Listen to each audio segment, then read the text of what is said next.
Buenas tardes, distinguidas autoridades civiles, académicas y militares, familiares del linaje Lobo. Tenemos otra conferencia, la penúltima de este ciclo de conferencias del bicentenario del nacimiento del almirante Miguel Lobo Malagamba.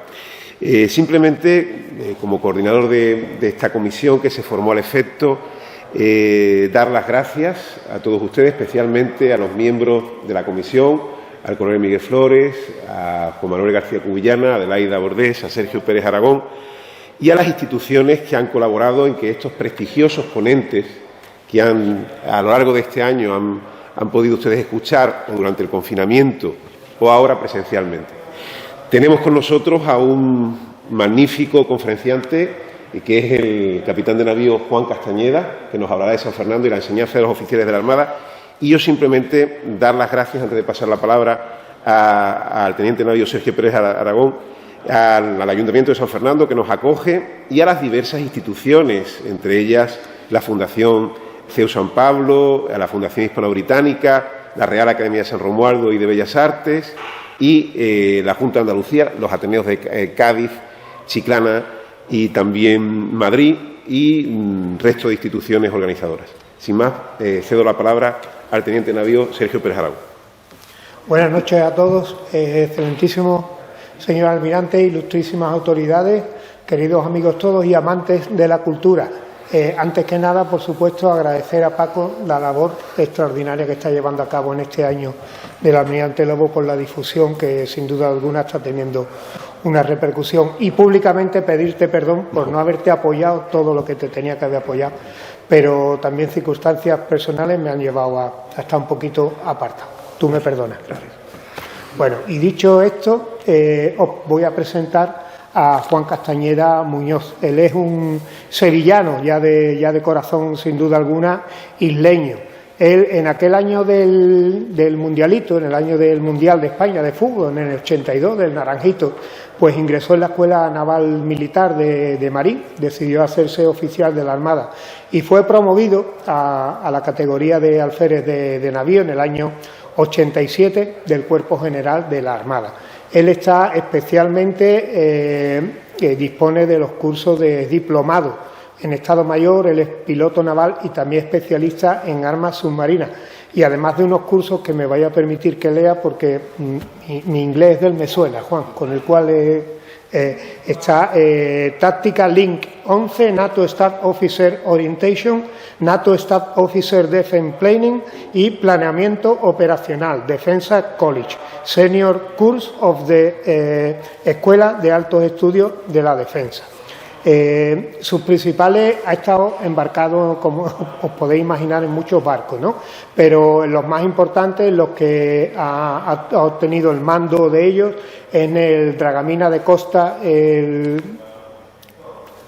Júcar, en el patrullero de altura, en el Vigía, y también obtuvo el mando de la fragata Navarra aquí en la base naval de Rota. También ha estado en muchísimos destinos de tierra, pero me gustaría destacar aquellos más importantes como son el Estado Mayor de la Armada, especialmente en la sección especial de armas aéreas y división de planes, en el mando de transformación de la OTAN en Bélgica y en el Estado Mayor de la flota. Cuando llega a alcanzar el actual galón que lleva, el de capitán de navío, pues su primer destino fue el de jefe de la sección de planes del Estado Mayor de la Flota en el 2015. Yo creo que es un destino, bueno, yo creo que en el que sueñan, ¿no? Muchísimo, como es, y más él, como fue el de ser comandante director de la escuela de suboficiales. El mando lo obtuvo hasta el año 18, en el cual ya lo reclamaron del gabinete, como jefe del gabinete, ni más ni menos que del almirante jefe del apoyo logístico en Madrid. Y actualmente, pues, el secretario del Instituto de Historia y Cultura Naval. Entre sus condecoraciones más destacadas, pues está la placa, encomienda y cruz de la Real y Militar Orden de San Hermenegildo, ostenta 5 cruces al mérito naval y la medalla OTAN, artículo 5, por la operación Active Endeavour. Esto en su parte profesional, pero yo, sin duda alguna, y muy brevemente, os voy a resumir los grandes valores que él tiene en el aspecto personal, que es su sencillez, su entrega y su gran humanidad. Esto, sin duda alguna, no se lleva a cabo solo una persona, sino que tiene que ser apoyado, como tiene que ser, por su esposa, Mate Cano, una gran cañailla también, y por sus 2 hijos, por lo cual yo le felicito. Y ya nada más que cederle la palabra y adelante con la conferencia, don Juan. Muy bien, Sergio, pues, bueno, en primer lugar, dar las gracias a Sergio en esa presentación, que le ha podido más el aprecio que nos tenemos que la objetividad, y no le quepa menos duda que el currículum que ha leído es que no se oye, ¿no? Un poco más fuerte. Es que arriba hay pleno. Arriba hay pleno y nos han dicho que no pongamos el micrófono. Es que hay pleno arriba. Bueno, pues como decía, le ha podido más la amistad y el aprecio que nos tenemos que la objetividad. Y el currículum que ha leído es el currículum estándar de cualquier oficial de la Armada, nada extraordinario. También me gustaría dar las gracias a Paco, porque como coordinador de los actos del Bicentenario del nacimiento del Almirante Lobo, pues haber pensado que yo podía dar una conferencia, si no interesante, al menos amena, y haberme invitado. Y bueno, por supuesto, a todos ustedes, darles las gracias, porque en una tarde tan desapacible pues han decidido venir aquí en vez de quedarse en casa. El título de la conferencia es San Fernando y la enseñanza de los oficiales de la Armada. San Fernando, como todos sabemos, históricamente ha mantenido una relación muy estrecha con la Armada, y todavía mantiene una relación muy estrecha con la Armada y con los centros de enseñanza de la formación de oficiales. Yo creo que el conmemorar el bicentenario del nacimiento de uno de sus más ilustres hijos, del Almirante Lobo, es una buena ocasión para repasar esta relación entre San Fernando y la Armada, o entre San Fernando y los centros de formación de oficiales de la Armada. Y ya sin más, antes de comenzar, voy a hacer un spoiler, que es una cosa que está ahora muy de moda. El almirante Miguel Lobo jamás estuvo en un centro de formación de oficiales de la Armada. Ya lo veremos más tarde. ¿Esto anda? Bueno, le doy aquí. Vale, perfecto. Bueno, el origen de los centros de enseñanza de formación de oficiales, llámese Escuela Naval, Colegio Naval o Real Compañía de Guardias Marinas, tiene un origen en una ciudad que es Cádiz y en una fecha que es 1717. ¿Por qué Cádiz y por qué 1717? Bueno, al finalizar la Guerra de Sucesión, el nuevo monarca, Felipe V, primero de la dinastía de los Borbones que reina en España, y sus más cercanos colaboradores se dan cuenta que España necesita una reforma y sobre todo, necesita una reorganización. Esta reorganización no solamente llega a todos los campos y, por supuesto, la Armada no queda fuera de él. Entonces, se le encarga a Patiño que reorganice la Armada con 2 motivos. Sobre todo, uno, ser capaz de mantener las líneas de comunicación con los territorios de ultramar e intentar recuperar los territorios perdidos en el Tratado de Utrecht, Mahón y Gibraltar. Para ello, Patiño lo que hace es crear 3 departamentos, Cádiz, Ferrol y Cartagena, siendo Cádiz de los 3 el más importante o el más preeminente, porque el capitán general de Cádiz pues tenía cierta ascendencia sobre los otros 2. Y además decide crear un centro de formación de oficiales, que es la Real Compañía de Guardia Marina, que se crea en Cádiz en 1717, y la razón de crearlo principalmente es porque necesitan que toda la formación de todos los oficiales de la Armada, de esta nueva Armada, sea homogénea. Hay que incorporar una serie de conocimientos relativamente nuevos. Se acaba de descubrir, de inventar el cálculo infinitesimal. Lo hacen Leibniz y Newton a la vez, uno en Alemania y el otro en Inglaterra. Y además se han puesto los principios básicos de la hidrodinámica por parte de Bernoulli. Esto es una revolución tanto en la cartografía como en la navegación astronómica, como en el arte de construir barcos. hemos pasado del arte de navegar a la ciencia de navegar y pasamos del arte de construcción naval a la ciencia de la construcción naval. Los nuevos oficiales tienen que incorporar todos estos conocimientos, de ahí que se crea esta Real Compañía de Guardias Marinas en Cádiz. Como ven en la pantalla, esto está sacado de una foto de una maqueta que mandó construir Carlos III, que está en el Museo de Cádiz, y vemos el Castillo de la Villa, junto a la catedral. La Real Compañía de Guardias Marinas tiene un problema cuando se crea en Cádiz. Bueno, todo el departamento tiene un problema, y es que no tiene unas instalaciones adecuadas y unas instalaciones dedicadas. Entonces, hay que buscar instalaciones, edificios por todo Cádiz. Concretamente, la Real Compañía de Guardias Marinas se tiene que dividir en dos, en el sentido de que la academia se queda en el Castillo de la Villa, que ya hoy en día no, solo que quedan unas ruinas, está al lado del Teatro Romano, y ahí es la academia, donde estudian y donde hacen instrucción. Y por otro lado está la compañía, digamos, donde duerme y donde se alojan, que está junto al ayuntamiento, en unos edificios alquilados o arrendados.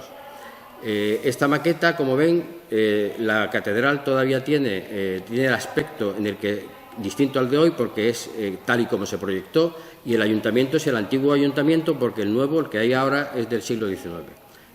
Entonces, como decía, la Real Compañía de Guardias Marinas se tiene que dividir en dos, una parte en el Castillo de la Villa, parte académica, y una parte donde se alojaban junto al ayuntamiento. Esto es un gran inconveniente.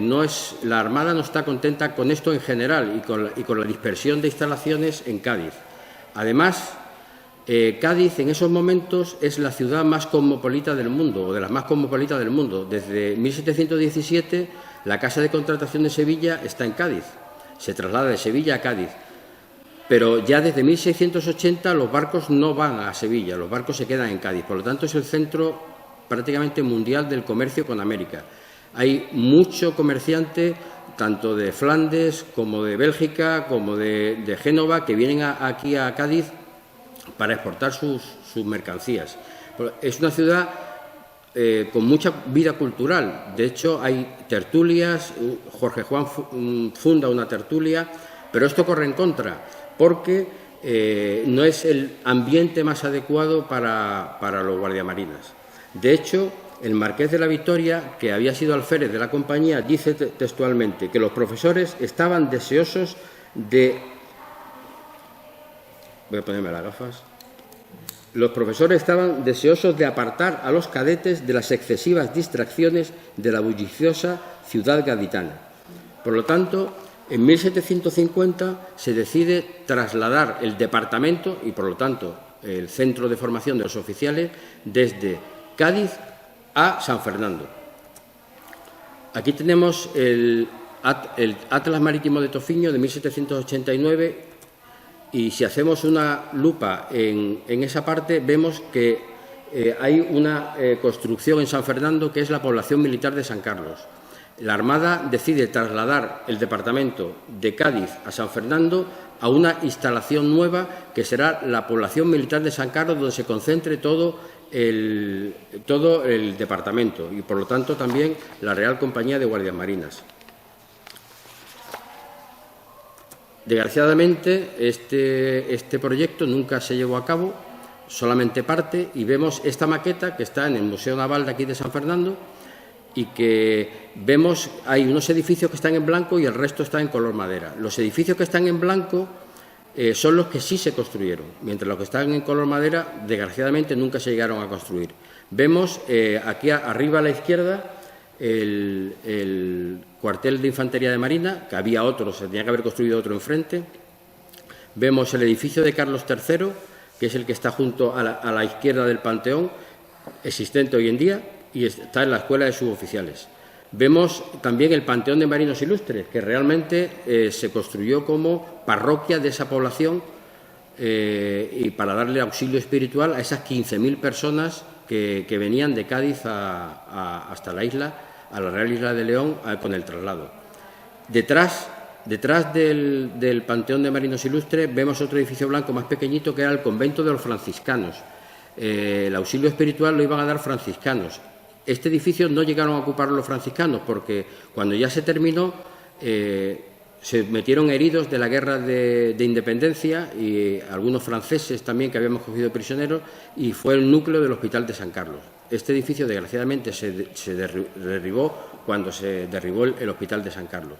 Y el edificio que está a la derecha del Panteón es el edificio Luis de Córdoba, que salió ardiendo en agosto de 1976.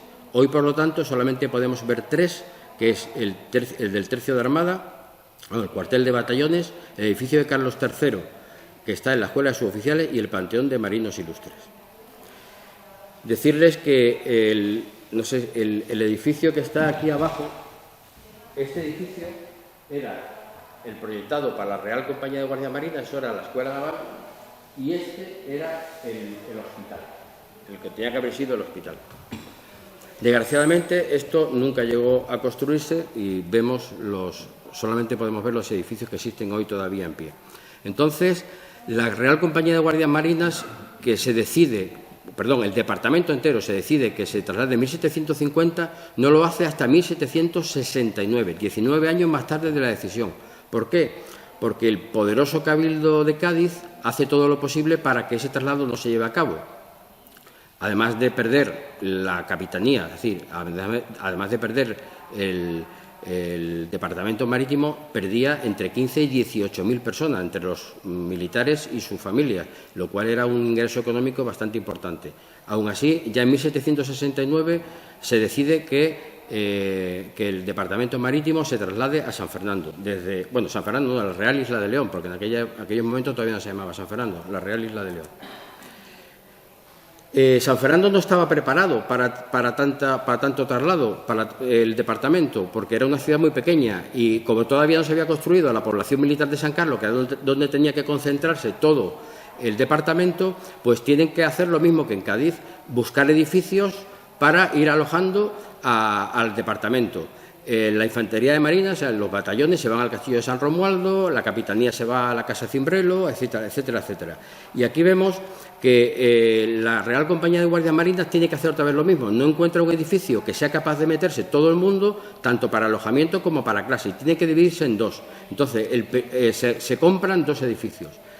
El primero, el que va a ser para la academia, es decir, para la parte docente, es la llamada Casa de Reina, que aquí tienen dos fotos, uno con la Casa de Reina construida, el de la izquierda, y el de la derecha, una foto actual, sacada del Google Maps, donde estaba la Casa de Reina. La Casa de Reina estaba donde hoy está Avenida Manuel de Falla.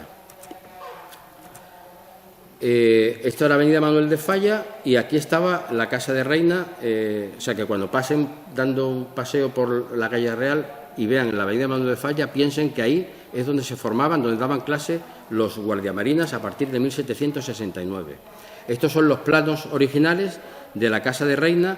La Casa de Reina, cuando llega a los guardiamarinas en 1769, estaba muy mal. Tenía goteras, tenía un patio empedrado que no era apto para la instrucción, no tenía agua propia, no tenía ni un pozo ni un aljibe, había que llevar el agua con mulos y además se intentó construir el Observatorio de Marina, porque hay que decir que el Observatorio de Marina estaba integrado como parte integral de la Real Compañía de Guardias Marinas, estaba en el Castillo de la Villa y se crea en 1753. Entonces Jorge Juan, cuando vienen aquí, intenta construir un observatorio en la Casa de Reina, en la parte de atrás, no en la calle Real, en la parte de atrás, pero aún así desiste porque dice que hay muchas vibraciones por el paso de carros, etcétera, etcétera, y que, bueno, esto nos da idea de la precisión de los instrumentos ya en aquella época. Entonces desiste y el Observatorio de Marina se queda en Cádiz, en el Castillo de la Villa, y es el único elemento del Departamento Marítimo que se queda en Cádiz. Y se queda en Cádiz hasta 1798, cuando ya se construye el edificio actual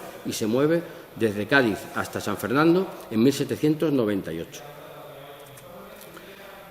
El otro edificio que se compra es la Casa del Sacramento. La Casa del Sacramento estaba, pues, donde hoy está el Parque Sacramento. Este edificio estaba ya en mucho mejor estado y se le compra al marqués de Casa Tavares, que se llamaba don Manuel de Tavares y Barrios. Se llama Casa del Sacramento porque el apellido Barrios, el segundo apellido, tenía este escudo que estaba en la Casa del Sacramento. Y el escudo dice, no lo podrás leer porque está muy lejos, dice: doy gracias y alabo al Santísimo Sacramento del altar. Por eso se llama la Casa del Sacramento. Esta casa se derribó en los años 70. Esta estaba a unos 150 metros de la Casa de Reina. Ahí ven la calle Real, la Compañía de María, y estaba pues en parte donde hoy hay una peña flamenca, más o menos. Esto es nuestra escala y es un dibujo aproximado. Ahí estaba la Casa del Sacramento, junto a lo que hoy es el Parque del Sacramento. Como decía, esta casa estaba en mucho mejor estado. De hecho, en 1770, solo un año después de trasladarse el departamento a Cádiz, y llevar solo un año dando clases en la Casa de Reina, le ofertan al marqués de Casatabáez la compra de terrenos aledaños a esta Casa del Sacramento para hacer una ampliación y ya por fin poder hacer una academia completa, es decir, donde se alojen, donde estudien, donde hagan instrucción en un solo edificio. Le ofertan al marqués de Casatabáez la ampliación de este edificio. Estos son los planos originales de la Casa del Sacramento. Y este es el proyecto que hizo uno de los profesores de la Academia, de la Real Compañía de Guardias Marinas, como ampliación. Este proyecto lo hizo un profesor de fortificación, era un capitán de infantería, digamos, del Ejército de Tierra, pero que estaba en una situación parecida a lo que hoy sería excedencia. Este profesor se llamaba Tomás Ortiz Canelas y era profesor de fortificación. Presentan este proyecto a la Armada, pero cuando llega por conducto reglamentario, este proyecto llega al secretario de Marina, que era el Pedro González de Castejón, lo desecha. González de Castejón dice que no, que vamos a la población militar de San Carlos, que se va a empezar a construir y ese es el objetivo. No se va a hacer una ampliación de la Casa del Sacramento porque vamos a la población militar de San Carlos. Pedro González de Castejón, me gustaría hacer aquí un inciso, es secretario de Marina, es teniente general, o sea, almirante, teniente general, secretario de Marina, lo que hoy sería el ministro de Marina. Y yo creo que tengo que comprobarlo, pero yo creo que es el primer secretario de Marina que había sido guardia marina en la Real Academia de Guardia Marina de Cádiz, porque él sentó plaza de guardia marina en 1737 y es el primero que llega hasta ministro de Marina, hasta secretario de Marina, empezando desde Guardia Marina. Los anteriores pues habían sido políticos, pero no habían sido marinos como él. Pues bien, otra anécdota. El Tomás Ortiz Canelas, el que hace el proyecto de esto, que era profesor, muere relativamente joven y su viuda se casa con un señor ya mayor, en aquella época mayor, 56 años, que no era otro que Tofiño. O sea que la viuda de Tomás Ortiz Canelas se casa con Tofiño, que ya era bastante talludito. Y además tenía un hijo que se llamaba Julián Ortiz Canelas, que fue director del observatorio. Siendo alférez de fragata, acompañó a Tofiño en la elaboración del Atlas en la expedición de la elaboración del Atlas Marítimo de España y es el que hace el diario de navegación.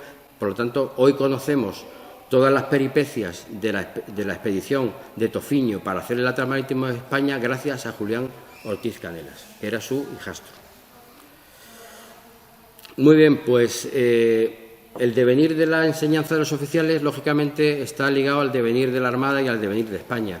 Desde 1769 está la Academia aquí en San Fernando, pero en 1808 empieza la Guerra de la Independencia, los franceses, invasión, etcétera, etcétera, y ya prácticamente pues no hay clases. La mayoría de los profesores se tienen que ir a la guerra, además lo hacen casi todos por tierra, porque la Guerra de la Independencia fue una guerra básicamente terrestre, la parte marítima la hicieron casi los ingleses. Entonces la Armada Española pues combatió prácticamente en tierra y entonces la Academia básicamente se cierra y entonces ya en 1821 se decide que no ingresen más alumnos y que ya las clases que se dan son para que finalicen los que ya estaban cursando los estudios. Estamos hablando del almirante Lobo y aún no hemos hablado del almirante Lobo. El padre del almirante Lobo, de Miguel Lobo y Malagamba, Manuel Lobo, En 1815 era profesor de la Real Compañía de Guardias Marinas, o sea que estaba aquí dando clases. Ya tenemos el entronque de los Lobos con la enseñanza de oficiales. Y además aquí les pongo una hoja del Estado General de la Armada de 1821 y vemos que el don Manuel Lobo, que era capitán de navío, arriba pone son los capitanes de navío, era el teniente de la compañía, es decir, era el director de la Centro de Formación Oficial, era el director de la Academia de Guardias Marinas. Había un teniente general que era el capitán, que mandaba las tres, porque ya desde 1776, aunque la más importante era la de aquí de San Fernando, pero había como dos sucursales, una en Cartagena y otra en Ferrol, cada una al mando de lo que se llamaba un teniente, que eran capitanes de navío, coroneles. Entonces, el padre de Miguel Lobo, don Manuel Lobo, era el director, el capitán de navío director de la Real Compañía de Guardias Marinas aquí en San Fernando cuando don Miguel Lobo y Malagamba nace el 26 de noviembre de 1821. Mañana hace los 200 años. Y además, dado que su padre era el director de la Real Compañía de Guardias Marinas, aquí tenemos a la derecha la partida de nacimiento porque lo bautiza el capellán de la Real Compañía de Guardias Marinas, don Francisco Javier Payalés. Aquí tenemos un extracto del escalafón de los curas y vemos que de los curas castres en la ciudad de San Fernando había dos frailes, el capellán de Guardias Marinas era Francisco Javier Payalés y a la derecha en la partida de bautismo firmada en la Academia Naval del almirante Lobo. Bien. Pues, como decía, en 1821 se dejan las clases y se decide el traslado a la Carraca. Y ya con un nuevo nombre, ya no es Real Compañía de Guardias Marinas, ahora se llama Real y Militar, o sea, Colegio Real y Militar de Caballeros Guardias Marinas y se lleva a la Carraca. ¿Dónde estaba? Bueno, aquí tenemos una foto del año 35, bastante curiosa. Para aquellos que no conozcan bien la Carraca, ven el penal de Cuatro Torres. A la Carraca hoy en día entramos en coche por aquí, en esta dirección. Y esta puerta de la Carraca, esta puerta está aquí, se trasladó hasta ahí. En esta foto todavía se entraba por unos bombos flotantes que se pasaba desde la Clica hasta la Carraca. Para que se sitúen, como decía, ahí está el penal de Cuatro Torres, la iglesia de la Carraca y la Puerta del Mar. Y lo que está señalado con el círculo rojo era la Real Compañía de Guardias Marinas. Era un edificio en forma de U que también estaba bastante mal. Hoy en día ese edificio no existe, se demolió en los años 80, a principios de los 80, y estaría dentro de lo que hoy es Navantia, concretamente lo que hoy es Navantia Sistemas, el antiguo FABA. El último uso que tuvo este edificio fue el de Escuela de Aprendices de la Empresa Nacional Bazán.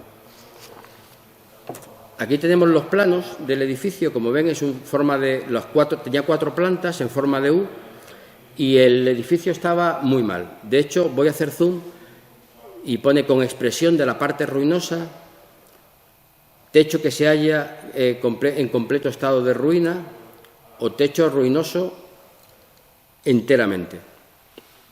Por lo tanto, el edificio ya se utilizó bastante en ruina y por eso se cierra en 1828. Luego, en 1840 y tanto, se utiliza como escuela del Cuerpo de Ingenieros de la Armada y, como decía, el último uso fue Escuela de Aprendices de la Empresa Nacional Bazán.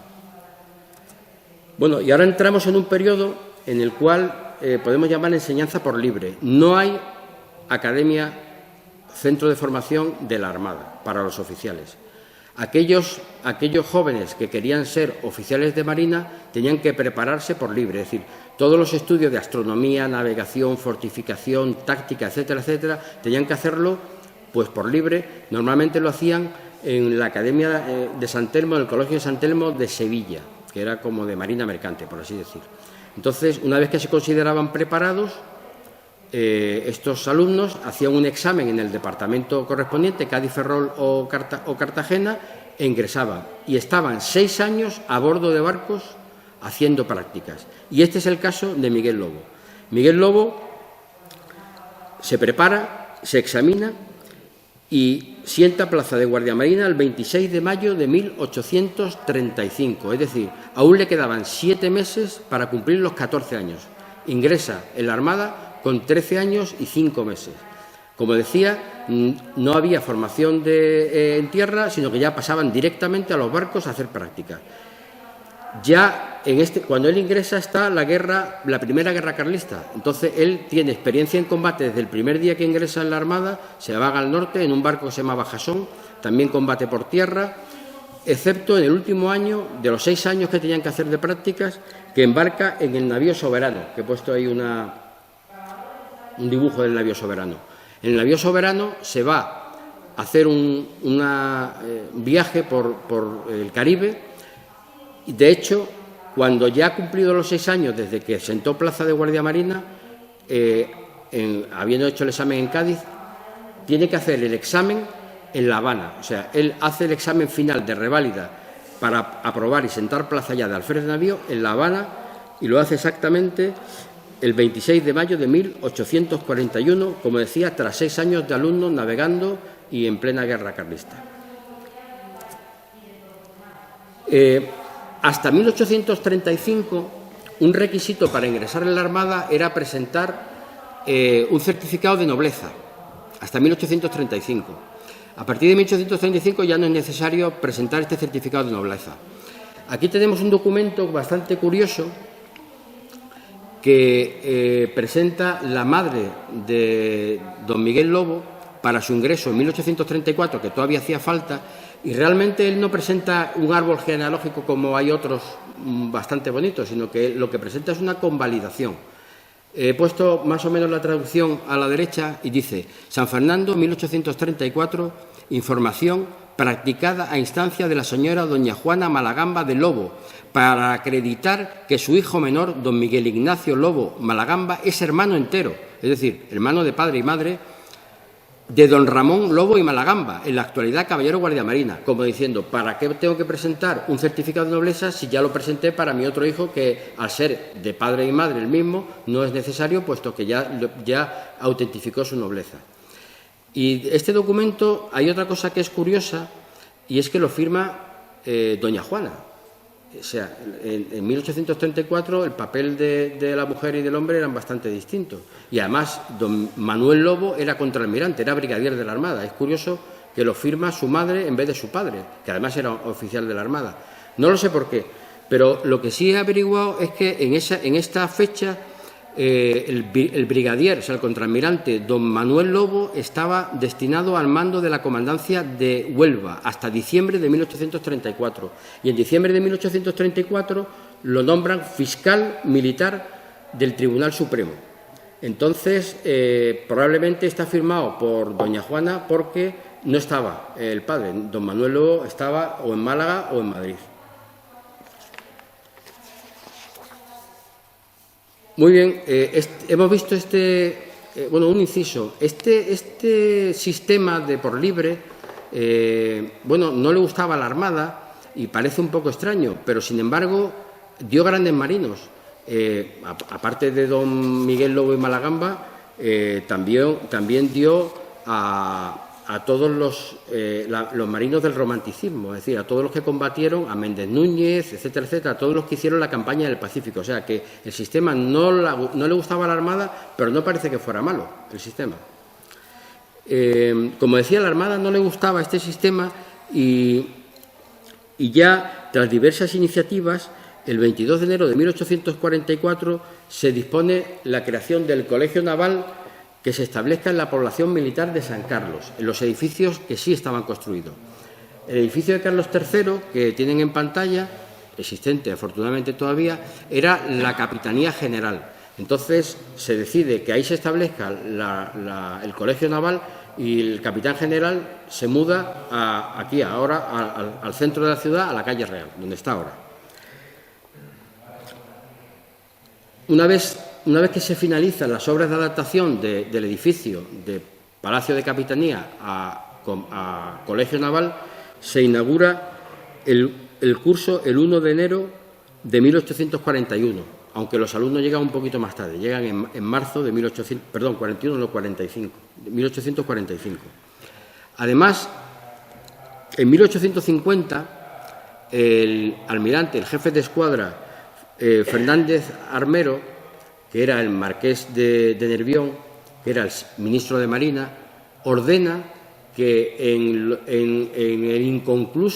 inconclusa parroquia que está junto al edificio de Carlos III, lo que hoy es el Panteón, que estaba sin techo y sin nada, se haga un panteón de ilustres marinos. En la Fundación no habla de marinos ilustres, habla de ilustres marinos, para que sirvan de ejemplo a los caballeros guardia marina que se están formando a unos pocos metros de este panteón.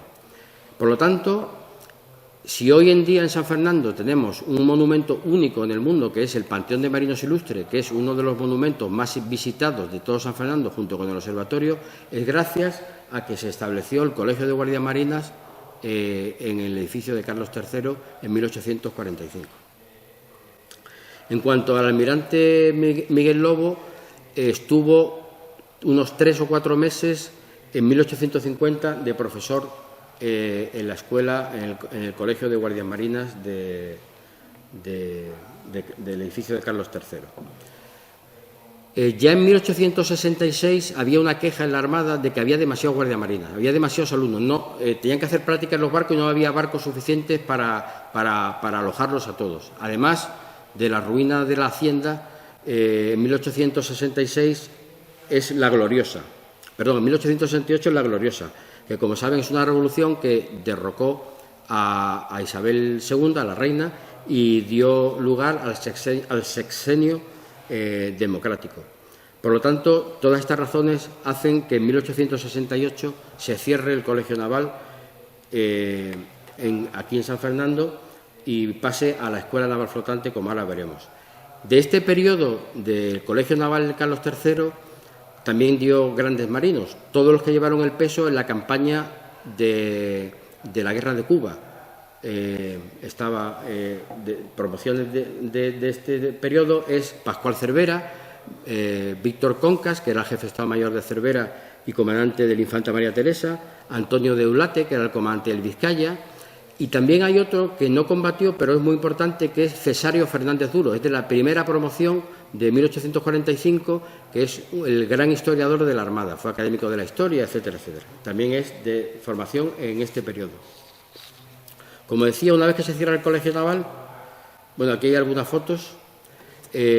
Una vez que se cierra el Colegio Naval, se decide crear una escuela naval flotante en Ferrol, en lo que era el buque Princesa de Asturias, que después de la Gloriosa le llaman Asturias.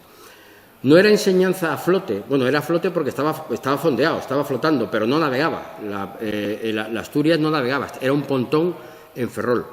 Y su primer comandante de la Escuela Naval Flotante fue Victoriano Sánchez Barcástegui. Desde 1869 hasta 1913 los guardiamarinas se forman en Ferrol y es el único periodo en que está fuera de San Fernando el centro de formación de oficiales de la Armada.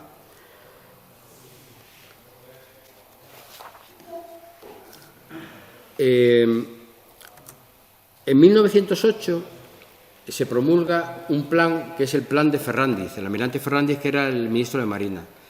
Este plan tenía como objetivo, recordemos que en 1898 está el gran desastre de Cuba y Filipinas, tenía como objetivo recomponer la Armada tras esta debacle, hundimiento de unidades, etcétera, etcétera.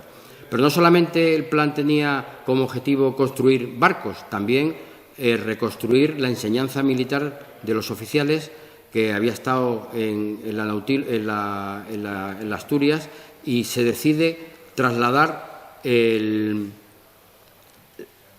hacer otra vez la Escuela Naval en San Fernando, esta vez ya con el nombre de Escuela Naval en San Fernando.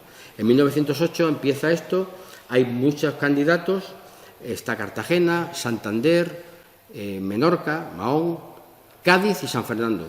Luego Cádiz se retira un poco y apoya a San Fernando, es decir, decide apoyar a San Fernando y se retira de la candidatura.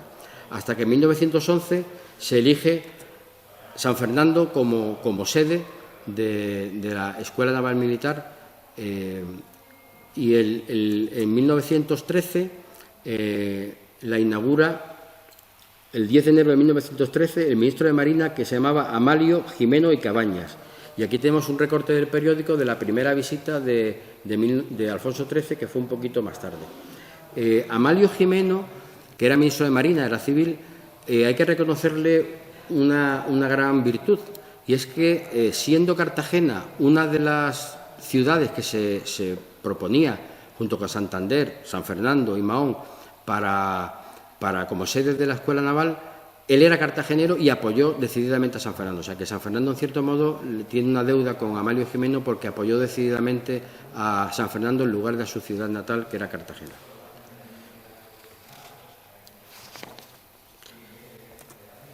Bueno, en 1922 hay otro plan de escuadra, que es el de Miranda, el almirante Miranda, y se compran, dentro de este plan se compran 2 barcos, 2 motoveleros. Se compran en Italia el Clarastella y el Augusta Stella, aunque realmente habían sido construidos en Escocia. El Clarastella se le cambia el nombre y se le llama Galatea, y estaba destinado a buque escuela de las clases de marinería. Las clases de marinería eran más o menos lo que hoy podríamos decir suboficiales, porque el cuerpo de suboficiales no se crea hasta 1943. Entonces, el Clarastella, luego Galatea, se transforma en buque escuela, se hacen unas obras para buque escuela de las clases de marinería, y bueno, pues este barco estuvo en servicio muchos años y luego se perdió y luego se reconstruyó y está en Escocia. El Augusta Stella se le cambió el nombre a Minerva. Cuando se fue a hacer la transformación y a hacer las obras, se dieron cuenta que el barco estaba imposible. Entonces se decidió utilizarlo de barco carbonero como almacén de carbón, y se llevó al polígono de tiro naval Janer, que estaba en la ría de Marín, donde hoy está la Escuela Naval, y se utilizaba pues como depósito de carbón. Y entonces se decidió hacer un barco nuevo, un Minerva nuevo, y se empezó a hacer el Minerva en los astilleros de Echevarrieta, aquí en Cádiz. Y a mitad de construcción del barco se decidió cambiarle el nombre y ponerle Juan Sebastián del Cano. O sea, que el Juan Sebastián del Cano, buque escuela todavía en uso, se llamaba Minerva. De hecho, el mascarón de proa representa a la diosa Minerva, todavía como reminiscencia de aquello.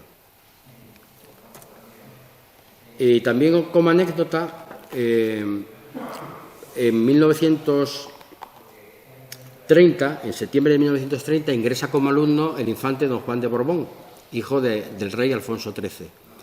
Pero, desgraciadamente, bueno, pues el día 14 de abril de 1931, al igual que su padre, tuvo que coger un coche e irse a Cartagena a embarcar en el crucero Infante Alfonso, luego llamado Libertad, que, por cierto, el comandante era de Chiclana, era el capitán de navío Fernández Piña. Igual que Alfonso XIII se fue a Toulon y se exilió en este barco, pues en la noche del 14 de abril, el infante don Juan embarca en un torpedero en la Carraca, un torpedero del plan de la ley Miranda, precisamente. Esos barcos no tenían nombre, los torpederos tenían número, y él embarcó en el número 16. Se fue a Gibraltar, se tuvo que exiliar a Gibraltar. El día 15, es decir, estuvo toda la noche navegando, llegó a Gibraltar, y ya el día 15 manda esta carta a sus compañeros de promoción para despedirse, porque no se había podido despedir. Fíjense, además, que el membrete es The Governor of Gibraltar, es decir, que utilizó papel timbrado de Gibraltar. Y esta carta está fechada el día 15 del 4 de 1931, se ve ahí abajo a la derecha. Y abajo del todo, la carta está dirigida, pone mi querido Revuelta. Revuelta era el número 1 de la promoción, el que había ingresado con el número 1. Y luego en la despedida, que ven ahí la fecha, 15 del 4 del 31, dice: Revuelta, dale un fuerte abrazo a Miralles y a Castro. Un fuerte abrazo a Miralles y a Castro, que eran, pues, quizás los más allegados a él, sus amigos. Y aquí tenemos una foto de la promoción 333, la que ingresó en 1930. Tenemos a don Juan de Borbón, ahí tenemos a Revuelta, que era el número 1 de la promoción de ingreso, por eso le escribe la carta. Revuelta salió con el número 3 de la promoción, y murió en el 38 a bordo del Baleares. Luego tenemos a Miralles, que se llamaba realmente Agustín Miralles de Imperial y Díaz, que fue el que salió con el número 1 de la promoción y estuvo en la embajada de Alemania durante el Reich, y luego al final pues abandonó la Marina y se dedicó a los negocios familiares. Y el tercero, que era Castro, su nombre era Carlos de Castro y Cabero, era de Zaragoza. Este hizo el curso de piloto naval. Como saben, antes de la Guerra Civil, antes de la creación del Ejército del Aire, todo lo que volaba o era de la aeronáutica militar, Ejército de Tierra, o de la aeronáutica naval. Al final de la Guerra Civil, con lo que quedó, se hizo el Ejército del Aire. Entonces, este se pasó al Ejército del Aire, en el 68 ascendió a general de brigada y el último destino fue teniente general, jefe de la Escuela de Altos Estudios.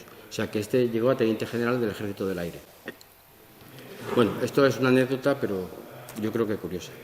Bueno, pues en el año 36, como saben, pues se inicia la Guerra Civil y se para la enseñanza militar. No hay ingresos en el año 36 y no se vuelven a ingresar nadie hasta el año 38, en que uno de los requisitos para ingresar, se eleva la edad de ingreso hasta los 25 años, pero uno de los requisitos para ingresar era que había que estar inscrito en la Marina Nacional, es decir, tenía que estar sirviendo en la Marina Nacional.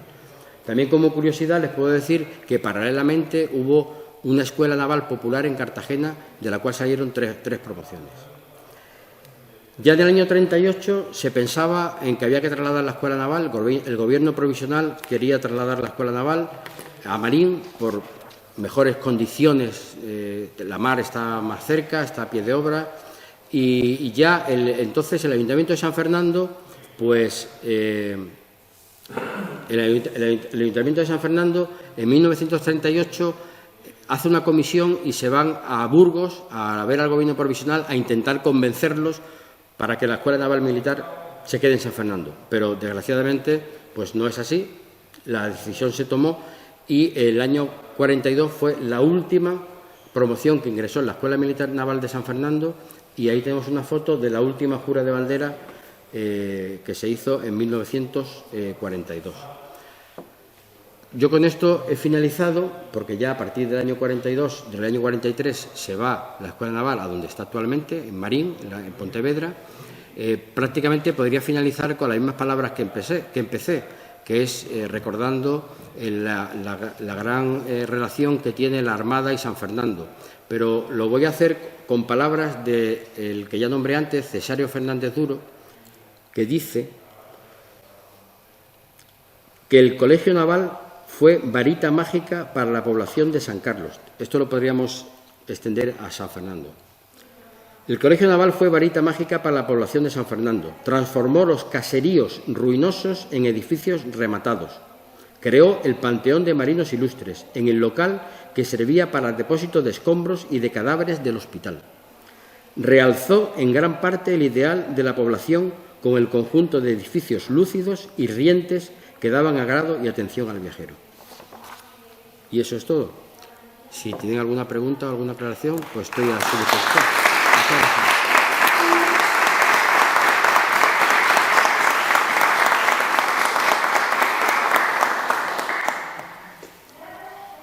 Como ha dicho el comandante, si alguien tiene alguna pregunta, se abre un turno de preguntas.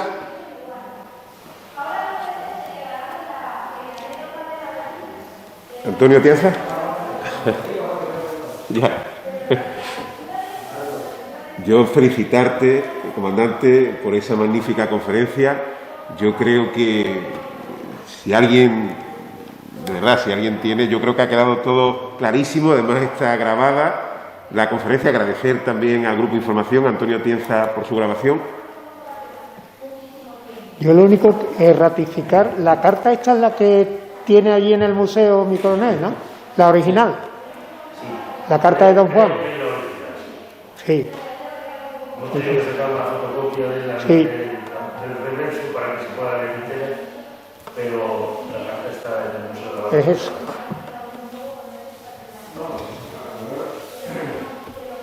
Después del parado laboral, en San Fernando siempre ha continuado la formación de oficiales en la Escuela de Estudios Superiores, en la Escuela de Aplicación Infantil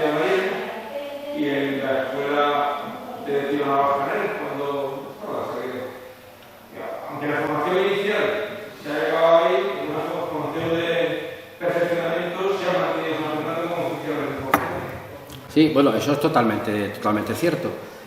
Yo lo he centrado todo en la enseñanza básica, digamos, en la formación de los futuros oficiales de la Armada, pero efectivamente